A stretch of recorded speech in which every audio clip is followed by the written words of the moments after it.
이재명, 이낙연 후보가 불안한 휴전을 이어가고 있는 상황이죠. 자, 이런 가운데 민주당 대선 경선 후보들이 앞다퉈서 정책 경쟁에 뛰어들고 있습니다.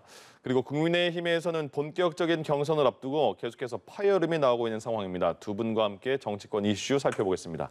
김성환 시사평론가, 이상일 전 국회의원 두 분 모셨습니다. 어서 오십시오. 네, 안녕하세요. 앞서 장윤희 기자가 이제 민주당 경선 후보들의 정책 공약 잘 정리해 줬는데 하나하나 따져보겠습니다. 먼저 이재명 후보 기본 시리즈입니다. 기본소득, 기본주택에 이어서 이번에 기본금융을 내놨는데 내용은 간단하게 이건데요. 누구나 1,000만 원 저리로 대출해주겠다, 장기간 동안. 일단 이건 어떻게 보십니까? 글쎄요, 좀 보기에 따라서는 도덕적 해이를 조장하는 거 아니냐 이렇게 얘기할 수도 있을 것 같은데요. 네. 이건 사실 단언하기는 좀 쉽지 않습니다. 왜냐하면 우리 사회에서 좀 돈이 없거나 힘든 분들을 대상으로 해서 대출을 해줬을 때 대출 회수율이 지극히 낮다 이렇게 할 만한 증거가 아직까지는 없어요. 그리고 뭐 가난하기 때문에 도덕적 해이가 있다 이런 논리도 등식이 성립하지 않는다고 보고요. 예. 그러니까 오히려 더 가난이라고 하는 건 돈이 없기 때문에 가난한 것이지 다른 이유 때문에 가난한 건 아니거든요. 네. 근데 그런 층을 대상으로 해서 일종의 마이너스 통장을 개설해 주는 것이다. 그러니까 이걸 너무 부정적으로 바라볼 필요는 없다 이렇게 생각하고요. 그다음에 이번 이제 기본 금융이라고 하는 게 애초에 20, 30대 청년층을 대상으로 해서 이 지사가 원래 얘기해 왔던 거예요. 네. 그러니까 이번에도 역시 20, 30대 청년층을 대상으로 먼저 시행하고 그다음에 그 시행 결과를 두고 앞으로 확대하겠다 이렇게 얘기를 하고 있는 것이기 때문에 이건 역시 좀 상황을 봐야 된다 이렇게 생각합니다. 예. 근데 여러 우려의 목소리는 있을 수 있다고 보는데요. 지금 20, 30대가 결국은 출발선이 공평하지 않기 때문에 뭔가 처음 출발할 때 작은 돈도 마련하지 못하는 층이 상당히 많이 있어서 예. 그런 층들한테 좀 도움이 될 수 있는 정책이 됐으면 좋겠다 이렇게 생각합니다. 예. 일단 이낙연 후보는 전국민 주치의 제도를 발표했어요. 이재명 후보의 공약, 이낙연 후보의 공약 같이 평가해 주시죠. 예, 뭐 공약을 하나하나씩 내놓는 건 좋은데 네. 이재명 후보의 경우 소위 이제 기본 시리즈인데 그게 정말 기본이 돼 있는지 의문이고요.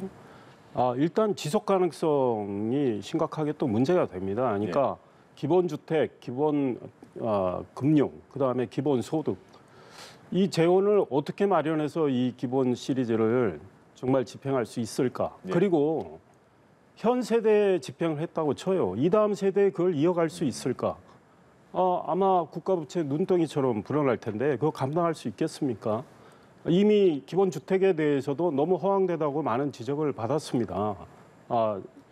소위 말해서 역세권 주변에 땅이 지을 땅이 어디 있으며 소위 저렴한 임대료로 그걸 줄 수 있느냐? 예.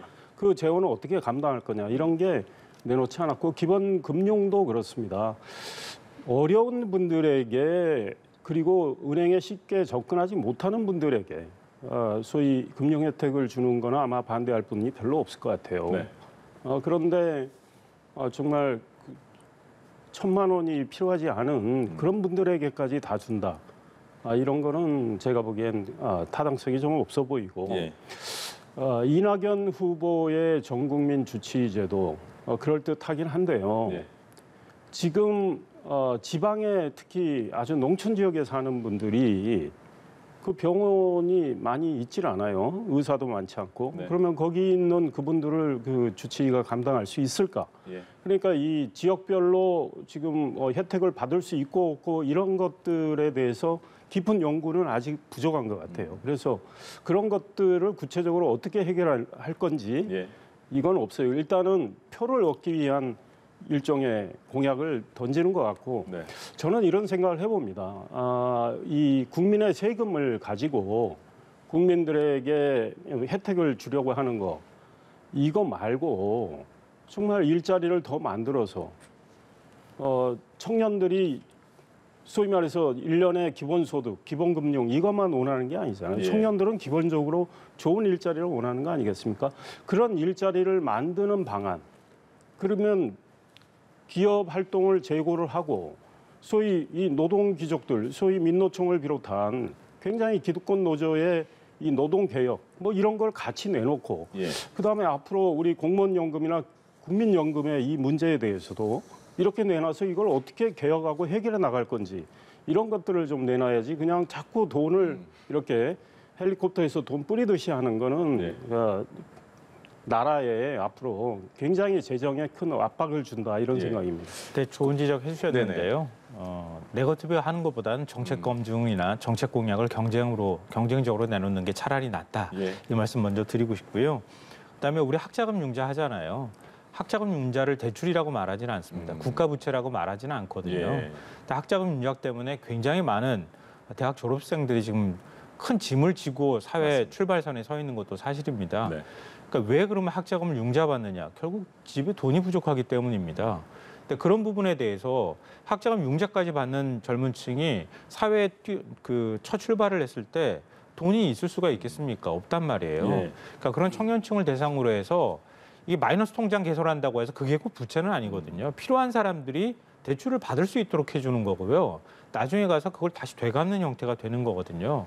물론 일부 손실이 발생할 가능성이 뭐 없지는 않습니다.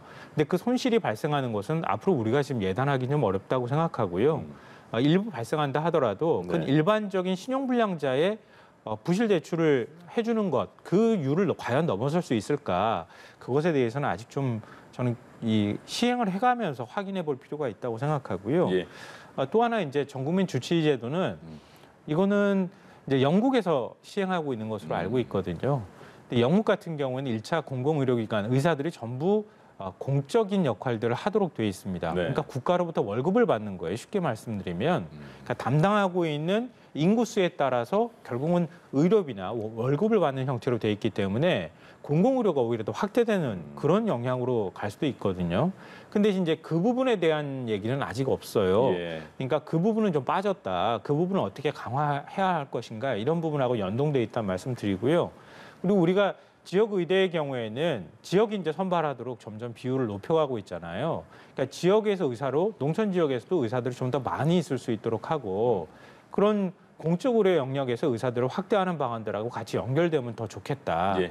그러니까 결과적으로 아까 말씀드렸던 것처럼 네거티브 하겠다고 서로 비난하는 것보다 공약 내놓고 난 다음에 당내에서 일단 먼저 검증하고 보완할 부분이 있으면 좀 보완하는 과정들을 좀 밟았으면 좋겠다. 고집 피우지 말고. 예. 이렇게 보완해서 마지막으로 최종적으로 여야 간에 만약에 1대1 구도가 됐을 때 그때는 좀 더 완성도 높은 정책으로 경쟁했으면 좋겠다 이런 생각입니다. 저희도 후보끼리 싸우는 이슈가 이렇게 정책 공약 먼저 질문 드리는 게 오랜만인 것 같아요. 예. 네, 한 말씀만 더 드리면 그럴까요? 이 기본 금융과 관련해서 어려운 분들에게 금융 혜택을 주는 방안이 네네. 있고 이재명 후보는 지금 전 국민에게 이거를 다 하겠다는 거 아닙니까? 예. 기본 주택 마찬가지고 기본 소득도 이런 것들이 많은 그 재정에 여러 가지 부담을 줄 거고 예. 그래서 문제라는 거고요. 그 다음에 이 시장의 금융 시장의 기능을 정부가 들어가서 정부가 좌지우지하는 건 예. 바람직하지 않은 결과를 낳을 가능성이 크다. 그리고 이제 정부가 과거에 100% 보증하는 그런 대출이 있었어요. 근데 그게 시행하다 보니까 회수가 너무 안 돼서 예. 그거 하다가 그만둔 적도 있습니다. 이게 뭐 머지않은 일인데 여기서 발생하는 이런 부작용들까지 다 검토를 해야 되는데 그런 거 없이 일단은 뭐 이재명 후보는 그냥 금고가 그 어디서 채워지는지는 몰라도 네. 하여간 그 금고에는 늘 가득 차 있다. 이런 걸 전제로 계속 좀 뿌리겠다는 느낌을 줘서 문제라는 거죠. 알겠습니다. 이거 그 정세균 후보 공약도 한번 먼저 짚어보겠습니다. 주택 공급 관련 정책이에요. 280만 호 주택을 공급할 텐데 공공주택 130만 호고 민간주택 150만 호다. 그런데 재원은 주택 도시기금을 통해서 재원을 마련할 것이다. 재원 마련 그 루트까지 공개했거든요. 어떻게 네. 보세요? 그러니까 우리가 항상 이제 공약 내놓으면 재원 마련 어떻게 할 거냐 이렇게 묻는데요. 네. 불가능한 건 아니죠. 예. 만들 의지가 없어서 못 만든 건 아닌가 이런 생각들을 항상 하거든요. 공공주택 짓는데 과연 돈이 없어서 못 짓는 것이냐 아니면 사람들에게 그냥 집을 주기 위해서 일종의 오히려 공공주택 분양받고 난 다음에 집값이 오르면은 그거에 따르는 혜택을 주려고 여론을 잠재우기 위해서 자꾸 짓는 거 아니냐 이렇게 시민단체에서도 지금 비판하고 있거든요. 네. 차라리 지금 신도시 건설하는 거 전부 공공으로 지어라 이렇게 지금 시민단체에서 오히려 얘기하고 있는 상황이다. 그러니까 뭐 불가능한 재원 마련이 불가능하다 이렇게 얘기하는 것은 너무 가능성을 우리가 닫아두고 얘기하는 거 아닌가 이렇게 생각하고요. 예. 과거에 저는 그런 생각도 했어요. 종부세가 얻으면은 종부세 차라리 집 없는 서민들을 위해서 공공주택 짓는 뭐 일종의 이제 목적세 형태로 만들면 어떻겠는가 이런 생각을 해본 적도 있거든요. 그러니까 만약에 그렇게 한다고 하면은 사회적 조세 저항도 오히려 덜하지 않겠습니까? 예. 근데 그런 부분까지 연동하면 더 좋겠다 생각하고요. 다만 이제 임기 5년 동안에 280만 원을 다 공급할 수 있을 것이냐 이 부분은 아마 반론이 되게 많을 거예요. 앞으로 여야 간에 만약에 대선 주자들이 토론하더라도 똑같이 이런 얘기가 나올 가능성이 있거든요. 네. 왜냐하면 기본적으로 우리가 재건축을 한다 하더라도 재건축 조합원들 동의를 받고 거기에서 조합원들하고 같이 마지막으로 이제 최종 승인 허가 떨어지고 집을 지어서 그 주택을 분양하기까지 5년 걸린다고 얘기하는데 과연 임기 중에 280만 호 지금 부산시 인구 2배가 살 만한 규모라고 하는데 그러니까 이걸 다 지어서 공급할 수 있겠는가? 네. 어찌 보면 좀 장밋빛 공약처럼 보일 수 있거든요. 그러니까 280만 호를 무조건 공급하겠다 이런 식의 대책을 내놓아서 예. 나중에 가서 약속을 어겼다 이런 비판들을 받느니 차라리 규모를 좀 축소하거나 아니면 280만 호 건설 계획을 마무리하겠다라고 한다던가 이렇게 말을 좀 다듬는 과정이 필요하겠다. 그러니까 지금 주택 공급은 필요하다고 하는 게 네. 일단 시장이나 어느 당에서도 다 공이 동감하는 부분이니까요. 그걸 어떤 방식으로 공공이냐 민간이냐 이런 것들을 좀 세분화하고 공급을 정말 얼만큼까지 임기 내에 할 수 있을 것이냐 이런 부분에 대해서 다듬는 작업이 좀 필요하지 않을까 생각합니다. 역시 실질적으로 가능할 것인가의 문제네요. 예, 그렇습니다. 이 주택의 이 공급 문제에 대해서 여권 후보로서 관심을 갖는 건 저는 바람직하다고 생각을 해요. 네. 현 정부가 초기 부동산 정책 실패의 까닭은 이 소위 수요 규제만 했기 때문인데 네. 이제 공급에 대해서 뒤늦게 이 정권도 인식을 하고 뭐 하려고 했지만 사실 작년에 발표된 그 신도시 계획이 지금 거의 실현 가능성이 없어지잖아요. 뭐 현지 우리 주민들의 반발 뭐 이런 것들을 다 포함을 해서 제대로 추진이 안 되는 상황에서 주택 공급을 하겠다는 거는 뭐 바람직하다고 보는데 예. 이제 어디에 어떤 아파트를 언제 공급하느냐 이 문제죠. 네. 얼마만큼. 그런데 사실 이런 계획에 대해서 좀 더 디테일이 나와줘야 되겠지만 이 재건축 재개발을 좀 더 활성화하는 게 좋겠다. 그리고 이 민간이 들어가서 같이 하는 이런 방안을 내놓는 게 훨씬 더 타당하다. 그런데 그에 대한 구체적인 지금 방안은 안 나와 있고 네. 정세균 후보가 이야기하는 학교 부지에 소위 아파트를 지어서 1층부터 5층까지는 학교로 쓰고 6층 이상은 소위 주민들이 특히 그 학교에 다니는 아이들을 둔 부모들이 거주하도록 한다는데 예. 글쎄 그게 얼마나 가능할까? 현재 있는 학교를 다 소위 말해서 부수고 나서 그렇게 짓는 건 또 모르겠지만 그럴 때는 그 상당한 비용이 들 것 같고 예. 기존에 있는 학교 건물 위에 짓기는 어려울 거고 왜냐하면 그 하중을 감당하기 어려울 정도의 지금 학교 설계가 돼 있기 때문에 네. 그래서 일단 뭐 그럴 듯해 보이지만 실현 가능성에 있어서는 좀 뭐 저는 부정적입니다. 네. 근데 방금 전에 예. 말씀하셨던 거는 과거에도 많은 얘기가 나왔었던 것 중에 하나예요. 그러니까 도심에는 아파트를 지을 공간이 부족하기 때문에 초등학교를 복합 건물 형태로 짓자. 그러니까 초등학교 운동장이나 초등학교 이 대지가 있기 때문에 기존 대지를 재건축 재개발을 한다거나 이런 방식으로 그러니까 초등학교 하나가 들어가고 그 다음에 주택도 들어가고 예를 들면 유치원이나 이런 것들이 다 들어가고 밑에 상가도 들어가고 예. 이런 형태로 믹스하는 형태로 개발하면 어떻겠느냐라고 하는 아이디어는 이전부터 사실 있어 왔어요. 네. 그러니까 여권에 모 후보가 낸 책에도 제가 읽은 적이 있는데 거기에도 그런 계획이 아주 상세하게 들어가 있었고요. 예. 전문가들도 그런 얘기들을 해오고는 했었어요. 근데 아직까지는 실현이 안 된 거죠. 그걸 이제 정세균 후보가 가져가서 이번에 이제 공약으로 제시한 건데요. 과연 이제 그걸 통해서 얼마만큼 주택을 공급할 것인가 이런 개념으로 접근하기는 좀 어렵지 않을까 싶어요.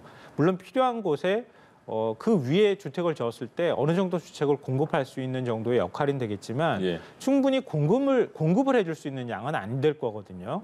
그러니까 이건 어찌 보면 주택 공급 정책이라기보다는 도심을 어떻게 만들어 나갈 것이냐, 활성화하거나 예. 도심을 어떻게 많은 사람들이 믹스한 형태로 살면서 도심의 형태를 바꿀 것이냐 이런 개념하고 조금 더 가까운 게 아닌가 싶어요. 예.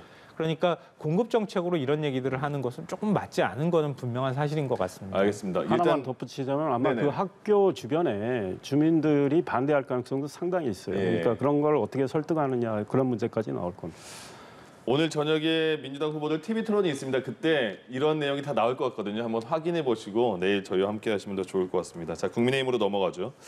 국민의힘은 경선 준비 위원회 너무 월권 아니냐, 권한 넘은 지금 행사를 하고 있는 거 아니냐 이런 논란이 지금 나오고 있습니다. 먼저 후보들 그리고 최고위원 발언을 들어보겠습니다. 위원회라고 여기서 모여가지고 여기서 컷오프를 몇 명을 하니 아니면 뭐 뮤직비디오를 찍느니 아니면 뭐 서로 뭐 리얼리티 뭐 프로그램을 하니 이런 식으로 홍보 기획 안에 대한 이 내용을 경준이가 일일이 지금 확정된 것처럼 앞질러 가는 것도 월권일 뿐만 아니라 예. 문제는 이 아이디어들의 상당 부분이 이준석 대표 자신으로부터 나오고 있다는 데서 심각한 문제가 있다고 생각합니다. 이준석 대표는 그런 측면에서 당 대표이기 때문에 네. 조금 더 관리를 하면서 당의 정권 교체를 위해서 노력해 주는 모습이 조금 더 필요하다고 봅니다. 경선준비위원회가 경선을 준비하는 것이 아니고 아직 경선 후보 등록도 되지 않은 후보자들을 시켜서 이미 경선을 시키고 있는 그 모양이에요. 경선준비위원회는 경선을 준비하는 곳이지 경선을 지금 시작한 곳은 아니거든요. 지금 각 후보들의 그 말도 들어보고 김재원 최고의 말도 들어보면 이준석 대표가 너무 지금 상황에서 너무 앞서 나가서 뭘 진두지휘하려고 하는 거 아니냐, 조금 뒤로 빠져 있는 게 좋지 않을까 이런 얘기인 것 같아요. 네, 제가 국민의힘 소속이지만 예. 사실은 저도 경선 준비위원회 역할과 한계가 정확히 무엇인지를 모르겠어요. 네. 그러니까 이 문제에 대해서 처음부터 굉장히 깊은 논의를 해서 그 역할과 한계를 명확히 규정을 하고 일을 시작했어야 되는데 네. 그게 아마 부족했던 것 같아요. 예. 그러니까 이준석 대표가 휴가를 끝내고 돌아오면 최고위원 회의에서 이 예. 문제는 반드시 논의를 해야 된다. 그리고 23일 선거관리위원회가 출범을 하는데 선거관리위원회에서 뭐 선거 경선을 앞으로 관리해야 되는데 네. 선거관리위원회 역할과 한계는 그럼 또 뭐냐? 그러게요. 이거를 해야 돼요. 그리고 지금 이준석 대표는 뭐라 그랬냐면 예. 당원 당규를 개정하는 것 빼고는 경선 준비위원회가 다 뭘 할 수 있도록 통과를 시켰다고 하지만 또 한편으로 그러면서 경선 룰과 관련한 것 빼고는 경선 준비위원회가 다 한다. 그러니까 좀 헷갈려요. 그러면 경선 룰과 관련된 거는 경선 준비위원회가 소위 정하지 못하는 것 같고 예. 경선 준비위원회 안은 있겠죠. 그러나 그 안을 최고위원회에서 논의해서 바꾸고 결정할 수 있는 것 같아요. 네.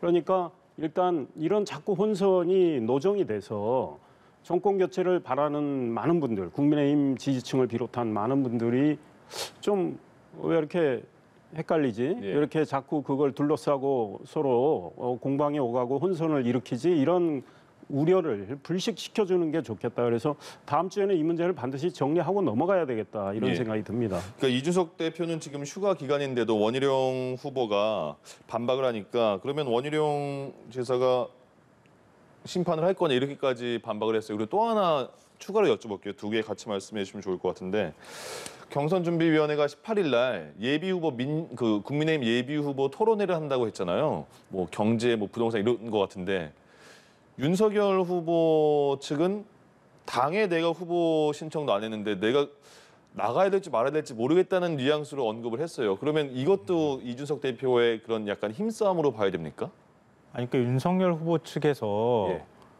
후보 등록도 하지 않았는데 뭘 토론회에 대해서 가타부타 얘기합니까? 그것도 좀 이상하잖아요. 그렇지 않아요? 그 후보로 등록해야 토론하는데 왜 그 후보 토론회를 가지고 경선 후보 등록도 안 했는데 가타부타 얘기하는 것도 앞뒤가 안 맞는 얘기다 이렇게 생각하고요. 예. 전 이제 초보 운전이기 때문에 그렇다는 생각해요. 그러니까 누가 초보 운전 초보운전이라는 거예요? 다 초보 운전인 것 같아요. 네. 제가 볼 때는. 그러니까 초보 운전하면은 앞만 바라보잖아요. 핸들만 잡고.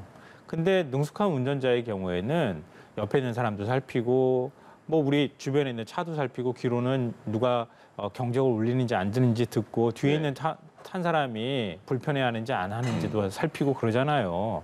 근데 지금 이준석 대표는 오로지 그냥 내가 경선 관리 해나가겠다 이것만 앞만 보면서 예. 다른 후보들이 무슨 생각하는지 서로 소통하거나 이런 노력도 별로 없는 것 같고요. 윤 전 총장 입장에서는 내가 아직도 준비가 덜 돼 있는 것 같으니까 토론회 하면 내가 안 될 것 같아서 그러니까 조금 더 시간 두고 갔으면 좋겠다. 예. 그리고 이 당 입당할 때부터 사실 좀 위세를 가시하듯 해왔던 거 아닙니까? 근데 당 대선 주자를 중심으로 해서 당이 운영되는 게 아니라 아니 나를 중심으로 해서 운영되는 것도 아니고 그렇게 들어오라고 하더니 나중에 알고 보니까 뭐 여러 명 중에 한 명 취급하는 것도 용납하지 못하겠다 이런 식의 태도를 보이는 것 때문에 결국 이런 일이 벌어지는 거 아닌가 싶은데요. 그러니까 사실 제일 큰 책임으로 따지면 이준석 대표한테 있는 거죠. 그러니까 만약에 경선 준비를 구성을 하고 그다음에 선관위까지 구성하는 과정에서 보면 예. 최소한 최고위원들하고는 소통이 돼야 되는데 최고위원조차 지금 소통이 안 돼 있는 것 같아요. 그럼 당대표 혼자서 지금 경선 준비하고 얘기해가지고 당을 운영하고 있다는 얘기잖아요. 그럼 자연스럽게 대선 주자 입장에서 후보 그러지 않아도 의원들이 전부 다 캠프로 들어가고 있는 상황인데 예. 받아들이기 쉽지 않잖아요. 그러니까 최소한의 절차와 의견 수렴 절차를 좀 밟고 난 다음에 출발해도 되는데 너무 경선 버스를 빨리 출발시켜야 되겠다. 아니 출발할 만큼 다 후보들이 들어와 있으니까 난 출발해도 된다.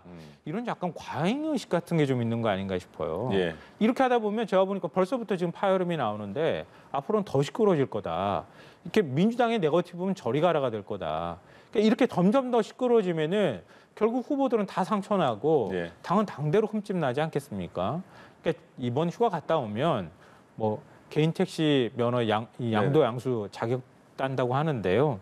뭐 본인이 개인 택시 면허를 따는 것도 중요하긴 하지만 당이 어떻게 나갈 건지 이런 예. 거에 대해서 좀 휴가 기간 동안에 공부한 것 말고 조금 좀 휴식을 가지면서 당을 좀 운영할 방법들을 고민해 보면 어떨까 싶습니다. 경선 준비 위원회에서 이번 18일과 25일인가요? 또 예비 후보자들 토론회를 잡은 건데 일단 많은 후보가 참여하라 이렇게 한 거잖아요. 윤석열 후보는 그러면 참여할 가능성이 있는 겁니까? 아니면 그것 때문에 또 이준석 후보랑 그 문제에 대해서 지금 약간의 힘겨루기 모양새가 나는 겁니까? 일단은 토론회를 과연 18일, 25일 경준이가 생각한 그 스케줄대로 예. 할 건지를 명확히 정리해야 될 것 같아요. 왜냐하면 김재원, 조수진 최고위원 같은 예. 경우는 경선준비위원회가 토론회 일정을 그 잡을 권한이 없다. 이거는 선거관리위원회 몫이다. 이렇게 이야기를 하고 있기 때문에 다음 주 월요일 이 문제부터 빨리 정리를 해야 되겠다. 그게 결정이 되면 윤석열 후보도 뭐 참여 여부를 이제 고민을 해서 결정을 할 것 같고요. 윤석열 후보 측의 입장이 이런 겁니다. 8월 30일, 31일 정식 후보 등록이 됩니다. 네. 그 전에 예비 후보 등록을 하는 분도 있고 예. 안 하는 분도 있어요. 예. 그런데 지금 경준이가 말하는 18일, 25일 토론회는 예비 후보로 등록된 분이 와도 좋고 예. 등록하지 않아도 그냥 와도 좋고 대선 주자라면. 당 예비 후보 말씀이시죠? 네, 그러니까 예. 일단 안 온다고 해서 불이익을 주는 건 없다. 그러니 그냥 가능한 한 참여해달라 이런 입장인 것 같아요. 그것도 그러면 무조건 저 오세요도 같은- 아니에요. 예? 무조건 오세요도 아니잖아요. 네, 아니에요. 그러면 예. 저 같은 사람도 나도 대선 도전 한번 해보겠다고 하고 한 다음에 가서 토론 참여해도 네. 무방한 건지 이건 아니지 않습니까? 그래서 일단 다음 주 초에 이걸 좀 명확히 정리를 해야 되겠다. 그러니까 경선 준비위원회와 선거관리위원회의 역할과 한계를 정리를 분명히 해서 앞으로 경선과 관련된 일종의 일정, 룰은 어디서 정한다. 예. 뭐 이렇게 해가지고 좀 범위를 규정을 해줘야 이런 혼선이 안 생기겠다 이런 생각입니다. 그럼 지금 경선준비위원회에서 토론회를 준비하는 것 자체가 윤석열 후보로서는 본인을 어떻게 좀 더 공격한다고 받아들이는 상황일까요? 그러니까 본인 스스로가 준비가 덜 된 거죠. 예. 지금 준비를 하고 있다 이런 얘기가 들리잖아요. 정책 자문단이나 이런 외부에서 조언할 수 있는 네. 이제 공약을 본격적으로 만들 만한 사람들을 자꾸 빨아들이고 있는 예. 중이거든요.